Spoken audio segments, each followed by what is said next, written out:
Praveen. I am Abhishek Kumar. I am Karnal Kumar. We are from Yavarach Mahayapana Higher Secondary School in Kovil. In period, we are used analog clock. There are many type of clock available.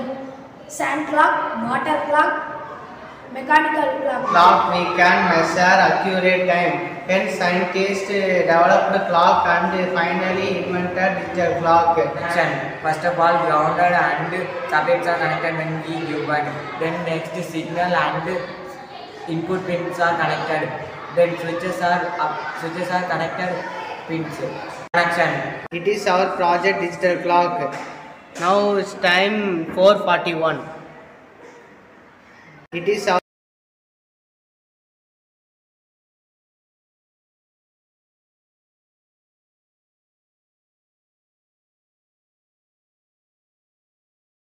components required: Arduino board, LCD screen, switch, jumper wire, breadboard.